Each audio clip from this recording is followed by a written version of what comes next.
अस्सलाम वालेकुम ख़वातीन व हज़रात and welcome back to another episode of Sama money with Ghazal. जैसे कि आप सब जानते हैं, ट्रंप इलेक्शन जीत चुके हैं, अमेरिका के नए प्रेसिडेंट बन चुके हैं। गालिबन 20 जनवरी को हलफ भी उठा लेंगे। उसके बाद क्या होगा, क्योंकि हम जानते हैं किसी ना किसी तरीके से, किसी ना किसी हद तक जो भी अमेरिका का सदर होता है या जो भी अमेरिका की पॉलिसीज़ होती हैं, डायरेक्टली या इनडायरेक्टली पूरी दुनिया पर उनका थोड़ा बहुत असर तो ज़रूर होता है।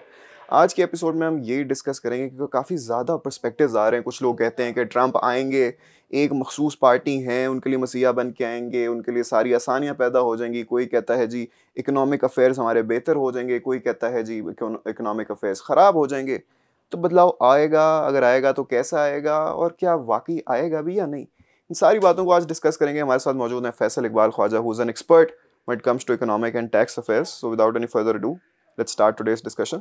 सर अस्सलाम वालेकुम, कैसे हैं? वालेकुम अस्सलाम जी, आपकी तबीयत कैसी है? ठीक है? अल्हम्दुलिल्लाह अल्हम्दुलिल्लाह। तबीयत पाकिस्तान की कैसी होगी वो हम आज डिस्कस करने बैठे, क्योंकि जैसे कि मैंने इंट्रो में भी कहा कि काफ़ी ज़्यादा लोग अपने अपने पर्सपेक्टिव्स का इजहार कर रहे हैं जी कि जी। ये हो जाएगा, वो हो जाएगा। आपके ख्याल में कुछ ख़ास बदलाव आएगा या नहीं? देखें, मैं इस अपनी तमाम एनालिसिस को शुरू करता हूँ फ्रॉम द हिस्ट्री। देखिए, पाकिस्तान और अमेरिका की स्ट्रेटेजिक पार्टनरशिप चल रही है अर्ली 1960s और आप कह लें मिड 50s से, ठीक है जी। उसके बाद अगर मैं अमेरिका को इस एंगल से विजुलाइज करूं तो ये अपने आप को चैंपियन समझते हैं इसकी अपना डेमोक्रेसी के, ऐसे ही है। लेकिन when it comes to their own rights, their own think tank, वो कुछ भी चेंज कर सकते हैं। जैसे आप देखें 1970s में और 80s में ज़िया-उल-हक की जो गवर्नमेंट है उसको ये लोग फंड करते रहे हैं। जब वॉर ऑन रशिया में इन्होंने पाकिस्तान फ़ौज को फंड किया तो वहाँ पे क्या था कि एक डिक्टेटर को भी ये लोग पैसा देते रहे हैं ताकि रशिया को ये अपना काबू में ला सकें। वो जो मुजाहिदीन की जंग थी उसमें आपने देखा होगा कि they kept on funding that despite of the fact कि पाकिस्तान में उस वक्त फ़ौजी आमिर रूल कर रहे थे। तो बेसिकली देखने वाली बात यह है कि अमेरिका अब का जो थिंक टैंक है वो क्या सोचता है। प्रेसिडेंट वहाँ पे आते हैं जाते हैं। अब मैं इसकी मिसाल आपको देता हूँ, बुश, जो बड़े बुश साहब से छोटे बुश साहब थे, बीच में बिल क्लिंटन आए, फिर बराक ओबामा आए, जहाँ पे उन्होंने जंग मुसल्लत करनी थी उन्होंने की, और उससे जो अमेरिका के जो थे अपना अहदाफ उनको उन्होंने हासिल किया। बिल्कुल। अब बेसिकली जब मैं ट्रंप की बात करता हूँ तो ट्रंप वॉर के अगेंस्ट है, जो उसने अपनी पूरी की पूरी कैंपेन में कहा। लेकिन आप देख लीजिएगा आइंदा आने वाले चंद दिनों में जब वो हलफ भी ले लेते हैं तो इसराइल और ईरान का जो मसला है और यूक्रेन और जो रशिया का मसला है उसमें उसकी पॉलिसी बिल्कुल नहीं चेंज होगी। अच्छा, नहीं चेंज होगी? नहीं होगी चेंज। काफ़ी ज़्यादा लोगों का ये कहना है कि आते साथ ही, क्योंकि उन्होंने कहा है कि वो अपनी जितना भी सपोर्ट है, ट्रूप्स है, मिलिट्री है, वो वापस ले लेंगे, मिलिट्री एड भी वापस ले लेंगे। सर देखिए, आप अफगानिस्तान की मिसाल ले लें। अफगानिस्तान पे इन्होंने कितने साल जंग मुसल्लत रखी। उसके बाद जब इनके अहदाफ पूरे हो गए या इन्हें समझ आ गई कि अब हमें यहाँ पे मज़ीद नहीं रुकना चाहिए तो इन्होंने फ़ौरन वहाँ से अपने आप को विड्रॉ किया। इसी वजह से पिछले चंद सालों से आप देखेंगे अमेरिका का पाकिस्तान में भी इंटरेस्ट कम हो गया है, क्योंकि सब कॉन्टिनेंट को जब मैं देखता हूँ तो सब कॉन्टिनेंट में दो मेजर मुल्क हैं जो अमेरिका के साथ एलाई बन सकते हैं, एक इंडिया, एक पाकिस्तान है। बिल्कुल ठीक है, इंडिया इकोनॉमिकली फार बेटर है पाकिस्तान से, और इसलिए हम देखते हैं कि ट्रंप की दोस्ती भी अच्छी खासी ज़्यादा मोदी से, और वो ऑफ कोर्स अगर he has to pick one तो इंडिया की जानिब जाएंगे। इसलिए देखें, आप जब भी कोई दोस्त बनाते हैं तो मेरे अपने ज़ाती ख्याल में वो इंडिया की तरफ होगा, क्योंकि अगर वो सब कॉन्टिनेंट में तमाम हिस्से को कंट्रोल करना चाहता है तो India is a better option, जिनको उनको पैसे भी कम देने पड़ेंगे। When it come to Pakistan की जितनी हमारी फंडिंग है या जितनी हमारी इकोनॉमिक पोजीशन बुरी है, अगर उन्होंने अपना कोई भी काम हमसे करवाना है तो उन्हें they will have to fund us. So basically जो डोनाल्ड ट्रंप का अभी का नारा है कि अमेरिका कम्स फर्स्ट, बिल्कुल, तो उसमें भी अगर आप देखेंगे तो जिन जिन जगह पे उन्हें फंडिंग करनी है या जिन जिन जगह उन्हें पैसे देने हैं वो बहुत सोच समझ के अपने थिंक टैंक से डिस्कस करके फिर उस फंड्स को रिलीज़ करेंगे। और अभी अगर मैं देखूं तो चाइना एक जॉइंट बन चुका है। चाइना को पाकिस्तान के जरिए तो कंट्रोल कर ही नहीं सकते, बिल्कुल ठीक है ऐसे ही ना। है। इट इज़ इम्पॉसिबल, क्योंकि we are heavily indebted to China as well ना, ठीक है। तो बेसिकली यहाँ पे लोग बड़े खुश हो रहे हैं जी, डोनाल्ड ट्रंप आ गया है, वो इमरान खान को छुड़ा लेगा, या डोनाल्ड ट्रंप ने अपनी तकरीर में कहा कि my friend Imran Khan. Sir basically Imran Khan ने एब्सोल्युटली नॉट की जो बात नारे की, लगाए थे। जो नारे लगाए थे, उसकी वजह से जो इस वक्त करंट हमारी रजीम चल रही है, that would be more favourable for Americans than any change in regime. ये मेरा ख्याल है। देखिए अब यहाँ पे नौजवान है, नस्ल है हमारे पास, वो शायद नाराज़ होते हैं इस बात पे, लेकिन as a professional with 30 years of experience of economic and finance, मैं आपको ये बिल्कुल सही कह सकता हूँ कि जहाँ पे अमेरिका का फाइनेंशियल इंटरेस्ट नहीं है, वहाँ पे वो किसी को सपोर्ट नहीं करेंगे। क्योंकि ये जितनी आपने देखा सऊदी अरेबिया में उन्होंने असला बेचा, इराक वॉर में उन्होंने असला बेचा, अच्छा खासा। अभी अब वो ईरान को जो थ्रेट कर रहे हैं, वो इसराइल को असला बेच रहे हैं, जिससे उनकी इकोनॉमिक्स चल रही है। अभी तो वो खुद बहुत ज़्यादा चले गए हैं उसके अंदर ऐसे फेज़ में कि उनकी इकोनॉमी बहुत डिप्रेस्ड है अमेरिकन की इस वक्त। वहाँ पे इन्फ्लेशन बहुत आई है और वहाँ पे लोकल लोग जो हैं उनकी इनकम बहुत कम है।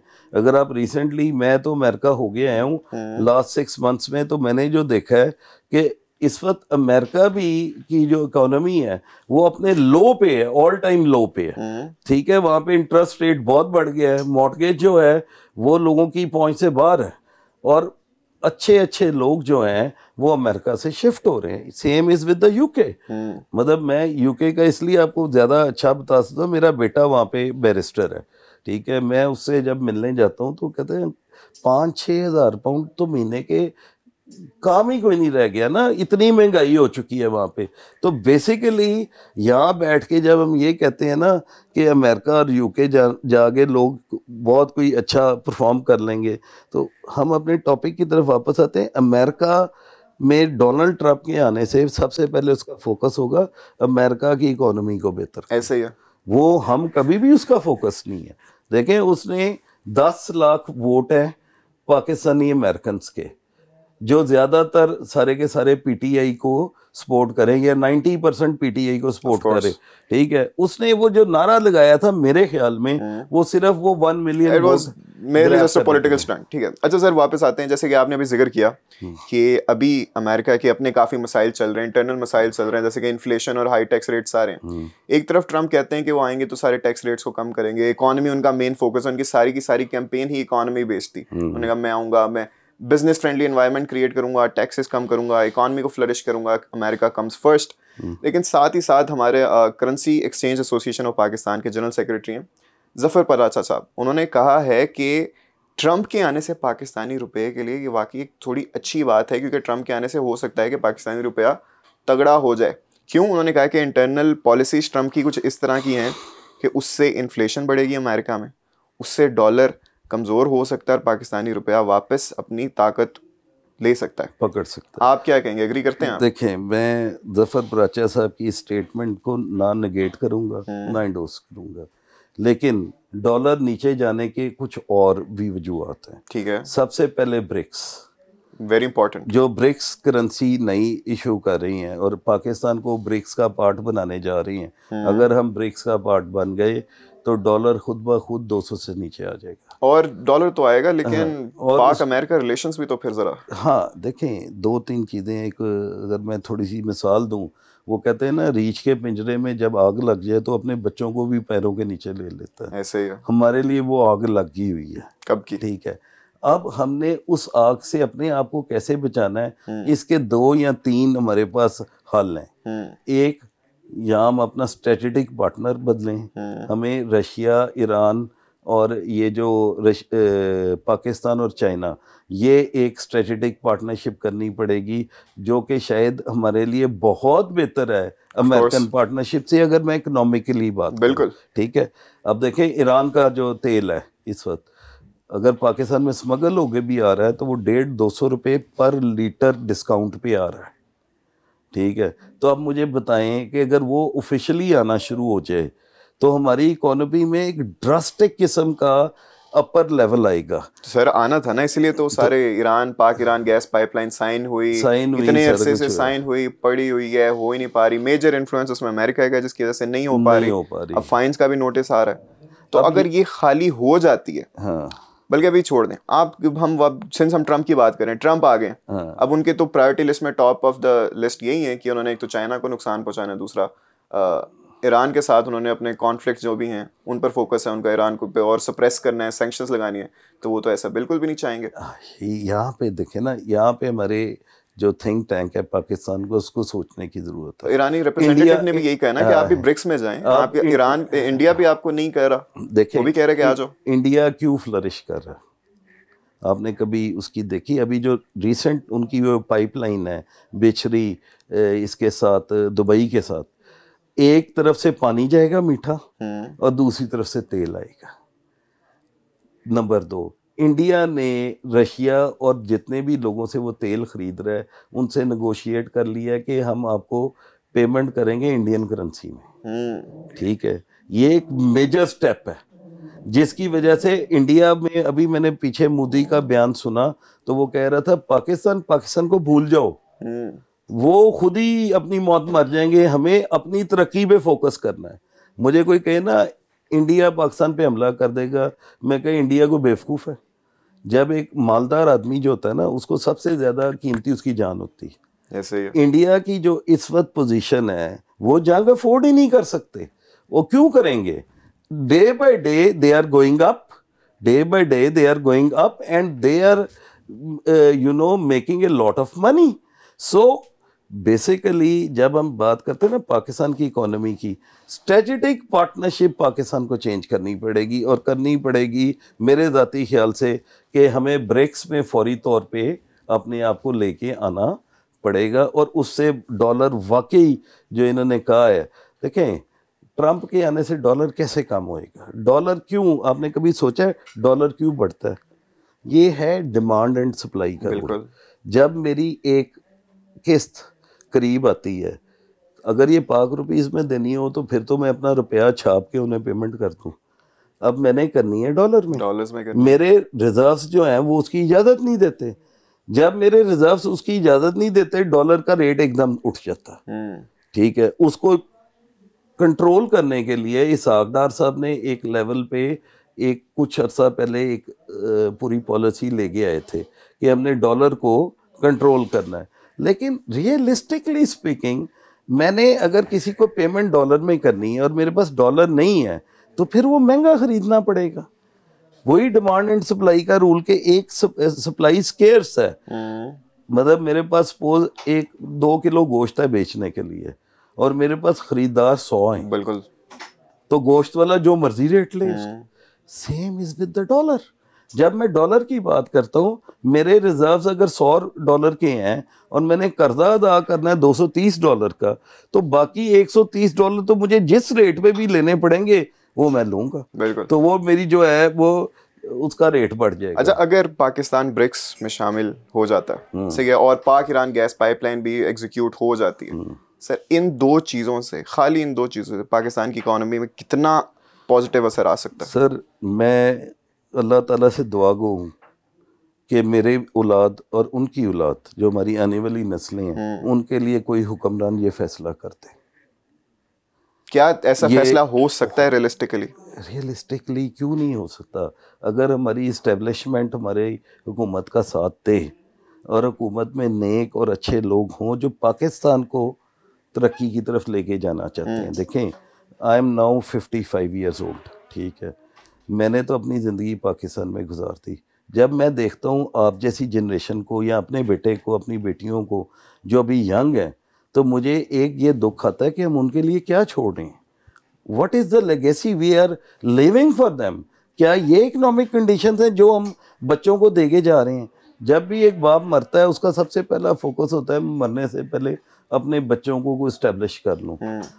When it comes to Pakistan, जो हुक्मरान होता है वो बाप ही होता है ना। बिल्कुल ऐसे ही, father of the nation. He has to make a decision.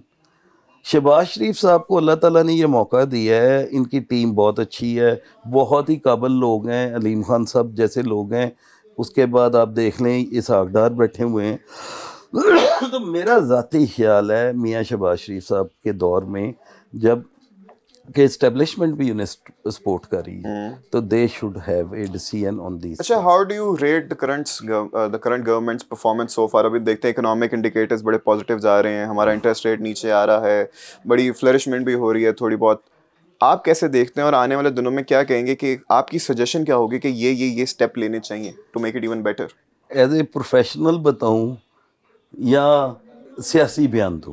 Professional, rational. As a professional मैं ये कहता हूँ ये गवर्नमेंट अगर इसी तरह चलती रही तो इंटरेस्ट रेट की जो खबर मेरे पास है वो नेक्स्ट दिसंबर में सिंगल डिजिट में। वाह, ठीक है, ठीक है। और फरवरी तक जो मेरे पास, जो मुझे मुख्तलिफ सोर्सेज से पता चला, वो 12% है। सर अभी क्या हो रहा है? अभी ये हो रहा है कि बैंकों का रेट था 22%, काइबोर था, ठीक है। बैंक काइबोर से 1 या 2% आपको नीचे पैसा दे रहे थे। जितने बड़े लोग थे उन्होंने पैसा क्या कर दिया था, बैंकों में रखना शुरू कर दिया। बिजनेस तो खत्म हो गया। ऐसे ही है, बैड फॉर द इकोनॉमी। एक आदमी को अगर 20% बस बैंक में पैसे रख के बैंक से आ रहा है, वो क्यों मेहनत करेगा? ठीक है।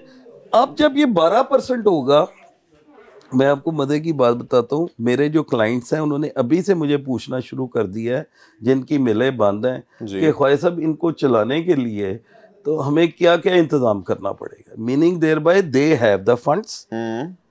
उन्होंने बैंकों से 3-4 साल दबा के पैसा खा लिया, दबा के। ठीक है। अब मैं आपको एक मिसाल देता हूँ। मेरे एक क्लाइंट है, मैं नाम नहीं लेता, उन्होंने अपनी मिल बेची थी 12.5 अरब रुपए की। He placed that money in one of the banks in Pakistan on 20% for last 3 years. इसका क्या मतलब है? 12 अरब को 20% पे लो तो साल का 2 अरब या 2.5 अरब रुपया बगैर किसी एफर्ट के मिल रहा है। ठीक है। अब जब 12% रेट आएगा या interest rate KIBOR single digit में आ जाएगा, तो वो सोचने पे मजबूर हो जाएगा मैं इस पैसे को निकालूं और कहीं इन्वेस्ट करूं। बिल्कुल ठीक है। इस हुकूमत को मैं क्रेडिट देता हूं कि वो इन पॉलिसीज की तरफ चल रही है कि प्रोफेशनली टॉकिंग, अगर ये रेट 10% पे जून जुलाई तक आ गया, मैं आपको आज की डेट में कह रहा हूं कि पाकिस्तान की इकोनॉमी दोबारा अपनी परवाज में जाएगी। और अभी ऑलरेडी इंटरनेशनल इन्वेस्टमेंट्स की अगर हम बात करें तो 2008 के बाद अब हाईएस्ट अपने उस पर है। सर ये जो कॉन्फ्रेंस इन्होंने की है इस्लामाबाद, एससीओ समिट, वंडरफुल, मैं कहता हूँ कमाल कॉन्फ्रेंस थी। Indeed. All you know tribute goes to this government कि उन्होंने इस एससीओ कॉन्फ्रेंस को पाकिस्तान में ले गया है। देखें, जहाँ तक मुझे पता है चाइना की मुख्तलिफ इन्वेस्टर्स 12 अरब डॉलर की इन्वेस्टमेंट पाकिस्तान में करने के लिए तैयार हैं। अब देखें, किसी भी इकोनॉमी का लाइफ ब्लड होता है उसका पैसा। जैसे हमारे जिस्म में खून है, अगर खून की रवानी रुक जाए तो मौत वाक़ई हो जाए। ऐसे ही है। इसी तरह इकोनॉमी की जो रवानी है वो है उसके अंदर लिक्विड सोर्सेज अवेलेबल। ठीक है। अब जो लिक्विड सोर्सेज पाकिस्तान में जितनी इन्वेस्टमेंट आएगी उससे मैं कहता हूँ ट्रिपल फैक्टर आता है। एक कि आपकी लाइफ ब्लड भागेगा जिसम में पाकिस्तान की इकोनॉमी। दूसरी, ये पैसा जिन जिन इंडस्ट्रीज़ में लगेगा या जिन जिन सेक्टर्स में लगेगा वहाँ पे एम्प्लॉयमेंट क्रिएट होगी। एम्प्लॉयमेंट क्रिएट होगी तो वो जो पैसा उन लोगों को मिलेगा वो फिर हमारी कंज्यूमर मार्केट में आएगा। अच्छा सर, मेरा आपसे एक सवाल, किसकी पाकिस्तान में ज़्यादा इन्वेस्टमेंट्स हैं अगर हम बात करें इंटरनेशनल इन्वेस्टमेंट की, फॉरेन इन्वेस्टमेंट की, चाइना की या यूएस की? इस वक्त सर अभी तक जो हमारी नज़र आ रही है वो सिर्फ चाइना है। चाइना है, ठीक है। तो हमें कुछ ज़्यादा सोचना तो नहीं ना चाहिए? अगर रैशनल ऐसे डिसीजन करेंगे हमें चुपचाप ब्रिक्स में चले जाना चाहिए?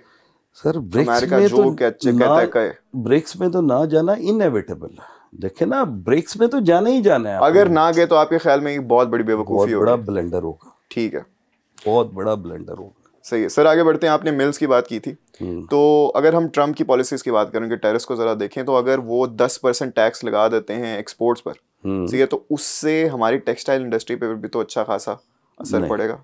नहीं, उसकी वजह ये है कि देखें, चाइना ने जो प्रोडक्ट्स बनाने शुरू किए थे ना, उन पे उन्होंने लगाना है tax. They have a competition with China only. बिल्कुल। और आज तक उन्होंने पाकिस्तानी जो प्रोडक्ट्स, हम तो कहते हैं ना 3 में ना 13 में, अगर एक चाइना का मार्केट शेयर है ना सपोज 2000 रुपये का, पाकिस्तान का 20 रुपये का है।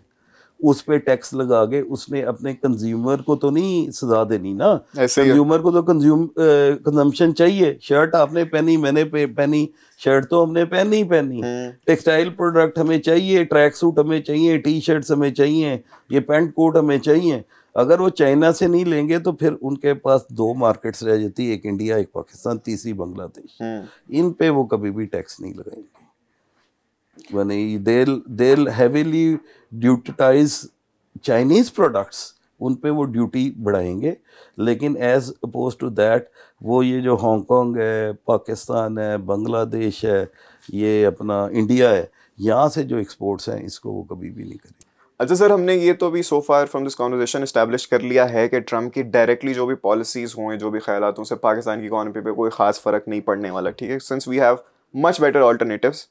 तो आप मुझे ये बताएं कि इनडायरेक्टली तो असर पड़ सकता है, क्योंकि IMF और वर्ल्ड बैंक, ये दोनों आप भी जानते हैं, मैं भी जानता हूँ, पूरी दुनिया जानती है कि अमेरिका के इशारों पे चलते हैं और हम काफ़ी हेविली डिपेंडेंट हैं इन पर। देखें, दो चीज़ें हैं, IMF और वर्ल्ड बैंक, ये तो डेफिनेटली अमेरिका की एक जो है ना वो इशारे पे ही चलते हैं। और पाकिस्तान में जो कुछ भी होना, अभी आपने देखा होगा हमारे इस्टेब्लिशमेंट के की प्लेयर्स जितने हैं वो अमेरिका खुद गए बजाय वज़ीर आज़म के, कि उन्होंने जाके कहा कि जी आप IMF को मना करें या हमारी फंडिंग के लिए उन्हें आमादा करें। ठीक है, अब ट्रम्प पाकिस्तान के लिए क्या सोचता है? ट्रम्प के बारे में एक चीज़ मशहूर है कि वो जब करने पे आता है ना वो किसी की नहीं मानता, कुछ भी कर लेगा, जो दिल होगा वो करना है, वो उसने करना है। ठीक है, अब ये डिपेंड करता है, देखें कि उसकी जो टीम है जो वो एंगेज करेगा। आपने एक चीज़ सुना होगा कि अगर स्ट्रॉन्ग टीम हो तो स्ट्रॉन्ग डिसीजंस होते हैं, अगर टीम वीक हो तो डिसीजंस भी उसी तरह हैम्पर हो जाते हैं। बिल्कुल। अब जो उसकी टीम के की मेंबर्स होंगे 21 जनवरी के बाद, ख़ास तौर पे जो इनके फाइनेंस से रिलेटेड लोग होंगे, उनका पाकिस्तान के बारे में क्या ख्याल है, ये हमें अभी देखना बाकी है।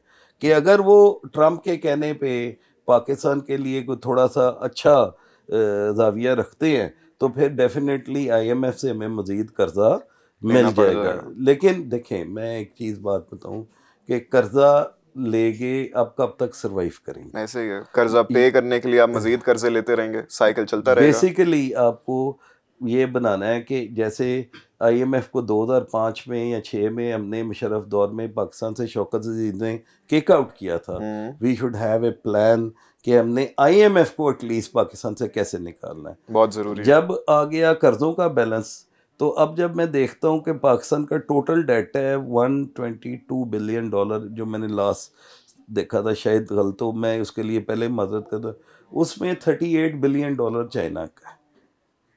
तो बेसिकली इट्स, आप ये नहीं कह सकते कि किसी एक मुल्क से हमने कर्जा लिया हुआ है। वी हैव, ये जो सऊदी अरेबिया से भी हमारा कर्ज है, उसके बाद IMF से भी कर्ज है, इसी तरह हमें डिफरेंट और मुल्कों से भी हमने कर्ज UAE से लिया हुआ है।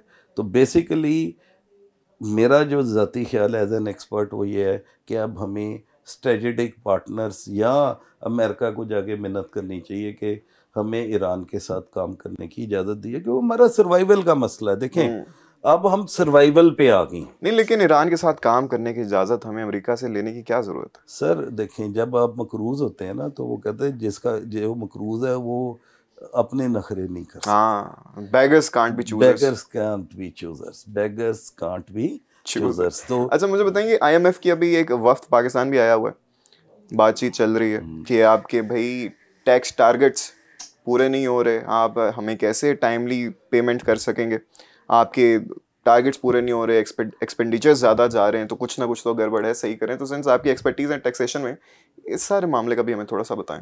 देखें, मैं इस पे आपको बड़ी एक मज़ेदार मिसाल बताता हूँ। हमारे यहाँ एक मकूला मशहूर है, किसी को उतना कर्जा दो कल को वो वापस ना कर सके तो आपको कोई प्रॉब्लम ना हो। IMF इन्होंने रखा हुआ है पाकिस्तान की इकोनॉमी को कंट्रोल करने के लिए, या पाकिस्तान की हुकूमतों को कंट्रोल करने के लिए। जब भी उन्होंने हुकूमत को थोड़ा सा तंग करना होता है, वो IMF को पाकिस्तान का उनका जो वफ्द आगे वो बाकायदा वहाँ से डिक्टेशन लेके आता है और उसके मुताबिक चलता है।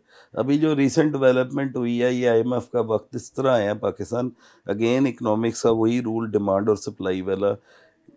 पंजाब गवर्नमेंट ने आवाज़ लगा दी कि हम सोलराइज कर देंगे सारा। सोलराइज कर देंगे सबको, ठीक है, ताकि लोगों के बिल ख़त्म हो जाएं। इसके लिए इन्होंने एक कंपनी है इनवक्स, चाइना से आई हुई है, मैं भी उन्हें मिला हूँ।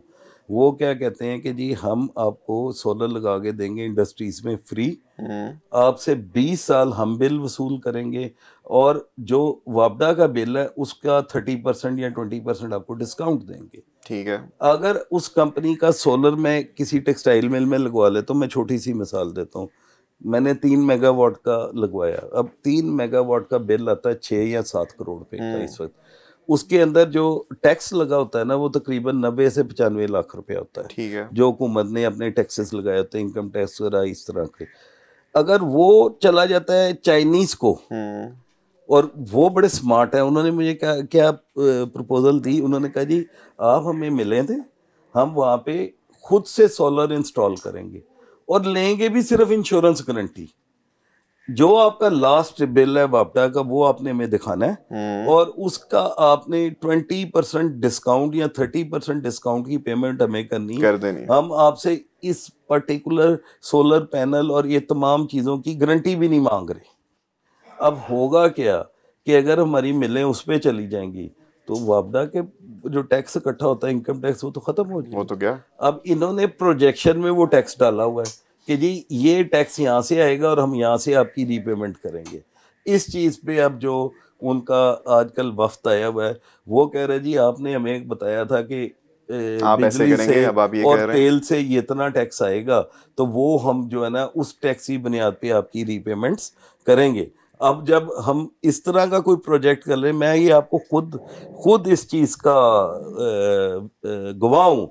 मेरे दफ्तर वो चाइनीज़ आए हैं और बाकायदा उन्होंने मेरे से मेरे क्लाइंट्स की डिटेल ली है। I have got all big textile clients in Punjab. ठीक है। उन्होंने कहा जी हमें दें, हम आपको सोल्यूशन देते हैं, आप बजाय सरकार को बिल देने के हमें बिल देना शुरू करें एट ए डिस्काउंटेड रेट, और हम वो तमाम की तमाम इंस्टॉलेशंस आपको फ्री देंगे। और 20 देखें वो बड़ा स्मार्ट प्ले करें। मसलन इस वक्त 3 मेगावाट का जो प्रोजेक्ट है ना, वो लगता है जी 22 या 24 करोड़ रुपए का। ठीक है। उसने 24 करोड़ की इन्वेस्टमेंट कर दी मेरी एक टेक्सटाइल में। अब टेक्सटाइल का मेरा जो बिल आ रहा है ना 3 मेगावाट वाले का, वो 4 से लेकर 6 करोड़ रुपया महीना आ रहा है। ठीक है। अब उसने कहा जी वो 4 करोड़ रुपए का जो बिल है ना, उस पर तुम मेरे से 30% डिस्काउंट ले लो। 1 करोड़ 20 लाख ले लिया, बाकी क्या बचा पीछे मेरे पास 2 करोड़ 80 लाख रुपया। अब 2 करोड़ 80 लाख को आप दरब दें 12 से, तो वो तो पहले साल ही ले गया सारा कुछ जो उसने लगाया था। वो कहता है 20 साल तुमने मुझे लगातार वो पेमेंट देनी है, यानी 20 साल के लिए बिजली का बिल आपने वापडा को नहीं देना, हमें देना। हम आपको वन स्टॉप सॉल्यूशन देंगे जिसमें टोटल आपकी जो बिजली की रिक्वायरमेंट है वो हमारी कंपनी आपको सोलर के जरिए बना के देगी। ठीक है। तो सर मुझे बस ब्रीफली हाँ या ना में आपने बताना है। IMF का वफ्द भी आया हुआ है, हमारी बड़ी गड़बड़ भी चल रही है, क्या हम एक्सपेक्ट कर सकते हैं टैक्सेस और मजीद बढ़ेंगे? आम आदमी पर बोझ और बढ़ेगा? आपने वजीर खजाना का बयान नहीं देखा? उसने क्या कहा है? हमारी वो औरंगजेब साहब, क्या नाम है उनका, वजीर खजाना का, उन्होंने कहा है जी हमारी अवाम हुकूमत को क्यों नहीं कहती कि हम मजीद टैक्स नहीं दे सकते। मतलब क्या है? मतलब ये है कि क्योंकि लोग टैक्स देने के काबिल हैं तो हम लगाई जा रहे हैं। तो जब आपके रेवेन्यू टारगेट्स जो हैं वो मीट नहीं हो रहे, तो मिनी बजट तो आने ही आने। चलें सर, मेरे ख्याल से इसी पर आज की एपिसोड को यहीं पे कंक्लूड करते हैं। जितना भी हमारी आज की डिस्कशन थी उससे यही साबित होता है कि ट्रम्प आए, कामला हैरिस आ जाती, जो मर्जी आ जाता, अगर हम अपना सर एक सही डायरेक्शन में रखें, फोकस सही डायरेक्शन में रखें, टनल विजन करके चलें, अपनी पॉलिसीज़ को सही रखें, अच्छे इकदाम लें, अपना थिंक टैंक को ज़रा बेहतर बनाएं, तो जो मर्जी आए जाए हमें कोई फ़र्क नहीं पड़ेगा। हमारी इकॉनमी फ्लरिश कर सकती है और करेगी। सर बहुत बहुत शुक्रिया आपके कीमती वक्त के लिए। बड़ा अच्छा लगा आपसे आज डिस्कशन करके, बड़ा इंसाइटफुल भी था, तो बहुत बहुत शुक्रिया एक दफ़ा फिर से। उम्मीद करता हूँ आप लोगों को भी आज की डिस्कशन पसंद आई हो। बाकी आपको पता है क्या करना है, दुआएं करें कि हमारे लोग ज़रा जो भी पावर कॉरिडोर्स में बैठे हैं सही डिसीजंस लें, और फिर बस लगे रहें, डटे रहें और देखते रहें समा मनी विद गज़ाल।